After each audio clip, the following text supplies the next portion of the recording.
Hello friends, welcome you to my channel best old. এই 2025-এ second হ্যান্ডে যদি আপনি একটি সেরা ফ্লিপ ফোন কিনতে চান তাহলে স্যামসাং এর জেড ফ্লিপ 5 ফোনটি আপনি চুজ করতে পারেন। কারণ এই ফোনের ডিজাইন, ডিসপ্লে, পারফরমেন্স এমনকি ইউজার এক্সপিরিয়েন্স একদম টপ লেভেলের, যার সাথে অন্য কোনো ব্র্যান্ডের আসা ফ্লিপ ফোনের সাথে কোনো তুলনায় হবে না। আর যেহেতু এই ভিডিওটি second hand Z flip phone নিয়ে, তাই সেকেন্ড হ্যান্ডে জেড ফ্লিপ 5 ফোনটি আপনি কি প্রাইসে কিনতে পারবেন সেটাও আমরা ভিডিওতে আলোচনা করব। তাহলে সঙ্গে থাকুন আর এই ভিডিওটি শেষ পর্যন্ত দেখুন। স্যামসাং ফ্লিপ 5 এই ফোনটি স্যামসাং এর 3 নম্বর ফ্লিপ ফোন। তাই আগের ফোনগুলি যেসব মেজর প্রবলেমগুলি ছিল, যেমন ডিসপ্লের মিডিলে গ্যাপ থাকা, ফোন একটু হার্ড ইউজ হলে বা বেশি দিন ধরে ইউজ হলে ডিসপ্লের মিডিলে ক্র্যাক স্ক্র্যাচ পড়া, এইসব প্রবলেমগুলিকে অনেকটাই ঠিক করার চেষ্টা করা হয়েছে স্যামসাং জেড ফ্লিপ 5 ফোনের মাধ্যমে। তবে এর মানে এটা ধরে নেবেন না যে ডিসপ্লেতে ক্র্যাক স্ক্র্যাচ আসার আর কোনো সম্ভাবনাই নেই। তবে জেড ফ্লিপ 3 এবং 4 এর তুলনায় অনেকটাই বেশি ডিউরেবল, এইটুকু আপনি আশা রাখতে পারেন।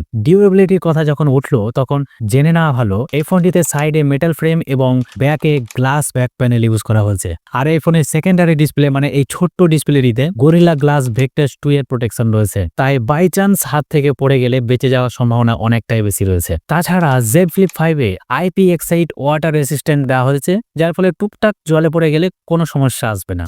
তবে হ্যাঁ, ডিউরেবিলিটির পাশাপাশি কোনটির ডিজাইনও কিন্তু খুব ইম্পর্টেন্ট। জাস্ট এই ফোনের ডিজাইনটা দেখুন, কারণ দেখতে এবং হাতে ধরতে প্রিমিয়াম ফোনের ফিল কিন্তু অবশ্যই দেয়। সাথে পেছনের এই ছোট্ট ডিসপ্লেটির জন্য ফোনটি আরো বেশি আকর্ষণীয় এবং প্র্যাকটিক্যাল হয়ে গেছে। হ্যাঁ, এই ফোনটিতে আপনি টোটাল দুটি ডিসপ্লে দেখতে পাবেন, একটা যখন আপনি ভাঁজ খুলে ওপেন করবেন আর একটি পেছনের ছোট্ট ডিসপ্লেটি।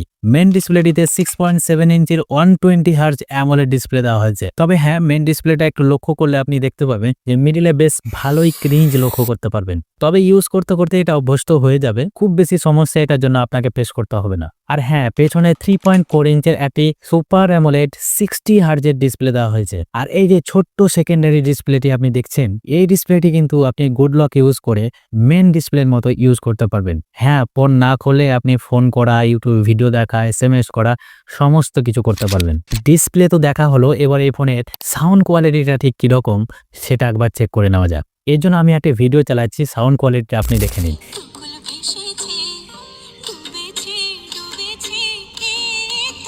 এই ফোনটিতে ডুয়েল স্টিরিও স্পিকার দেওয়া হয়েছে। সাউন্ড কোয়ালিটি ভালোই, তবে খুব বেশি লাউড সাউন্ড আপনি এই ফোনে দেখতে পাবেন না। এবার কথা বলি এই ফোনের সব থেকে ডাউটফুল বিষয়, এই ফোনের ব্যাটারি ব্যাকআপ নিয়ে। আমি জেড ফ্লিপ 5 এই ফোনটি প্রাইমারি ফোন হিসেবে 5 থেকে 6 মাস পর্যন্ত ইউজ করলাম। প্রথম যখন খুব একটা বেশি লোড ফোনের মধ্যে পড়েনি, তখন ফোনের ব্যাটারি ব্যাকআপ কিন্তু 5 থেকে 6 ঘন্টা পর্যন্ত স্ক্রিন টাইম দিয়ে দিত।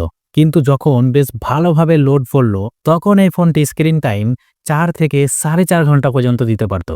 এই ফোনটিতে আপনি 25 ওয়াটের সুপার ফাস্ট চার্জিং এর সাপোর্ট দেখতে পাবেন, সাথে ওয়্যারলেস চার্জিং এবং রিভার্স ওয়্যারলেস চার্জিং এরও সাপোর্ট আপনি এই ফোনে দেখতে পাবেন। এবার আরও একটি ইম্পর্টেন্ট সাইড, এই ফোনের ক্যামেরা কোয়ালিটি সম্বন্ধে কথা বলা যায়। এই ফোনের রিয়ার ক্যামেরাতে 12 মেগাপিক্সেল মেন ক্যামেরা এবং 12 মেগাপিক্সেল ওয়াইড অ্যাঙ্গেল ক্যামেরা দেওয়া রয়েছে এবং ফ্রন্টে 10 মেগাপিক্সেলের ক্যামেরা ইউজ করা হয়েছে। তবে যদি আপনি আমাকে জিজ্ঞাসা করেন যে এই ফোনের ফটো কোয়ালিটি কিরকম, তবে আমি বলবো যে এই ফোনের ফটো কোয়ালিটি কিন্তু আপনি কোনো ফ্ল্যাগশিপ ফোনের সাথে কম্পেয়ার করতে পারবেন না। কারণ 1 লাখ টাকা দামি এই ফোনটিতে আপনি কোনো রকমের টেলিফটো লেন্স কিন্তু দেখতে পাবেন না। তাই যে কোনো সিনারি ফটো তোলার ক্ষেত্রে বেশ ভালোই আউটপুট হয়তো আপনি পাবেন, কিন্তু পোর্ট্রেট ফটো বা নর্মাল মানুষের ফটো তোলার ক্ষেত্রে খুব ভালো আউটপুটের আশা আপনি ফোনে করতে পারবেন না। তবুও কিছু ফটো স্যাম্পল আমি স্ক্রিনে দিলাম যাতে আপনি আন্দাজ করতে পারেন যে এই ফোনের ফটো কোয়ালিটি ঠিক কিরকম। তবে ভিডিও কোয়ালিটি কিন্তু একদম হাই কোয়ালিটির আপনি দেখতে পাবেন। এই ফোনের সর্বোচ্চ 4K 60 FPS পর্যন্ত আপনি ভিডিও রেকর্ডিং করতে পারবেন, সামনে এবং পেছনে উভয় দিকেই। স্টেবিলাইজেশনও খুব ভালো, এই ক্ষেত্রেও জেড ফ্লিপ 5 আপনাকে কিন্তু নিরাশ করবে না। আর ভিডিও কোয়ালিটিতে এই ফোনের পোর্ট্রেট ভিডিও কোয়ালিটির নাম না করলেই নয়, কারণ অসাধারণ পোর্ট্রেট ভিডিও নিতে পারে স্যামসাং এর জেড ফ্লিপ 5 ফোনটি। কারণ এই ভিডিওটির আগে যতগুলো ভিডিও আপনি আমার চ্যানেলে দেখতে পাবেন সমস্ত ভিডিও কিন্তু জেড ফ্লিপ 5 এই ফোনটিতে শ্যুট করা। এবার বলি সফটওয়্যার এক্সপিরিয়েন্সের কথা, যে এই ফোনটিতে সফটওয়্যার ডিপার্টমেন্টে কতটা ম্যানঅপ করা হয়েছে। স্যামসাং এর জেড ফ্লিপ 5 এ আপনি ওয়ান ইউআই দেখতে পাবেন, আর অবভিয়াসলি ওয়ান ইউআই এখন সব থেকে দি বেস্ট ইউআই বলে ধরা হয়।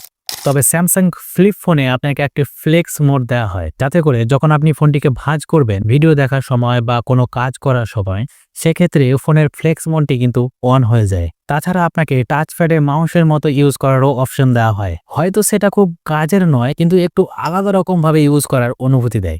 জেড ফ্লিপ 5 এ আপনি 4 বছরের ওএস আপডেট দেখতে পাবেন এবং 5 বছরের সিকিউরিটি আপডেট পাবেন। তবে ফ্লিপ ফোনের সম্বন্ধে একটা ইম্পর্টেন্ট কথা আমি আপনাদেরকে বলবো, এই ফ্লিপ ফোনগুলি কিন্তু সবার জন্য না।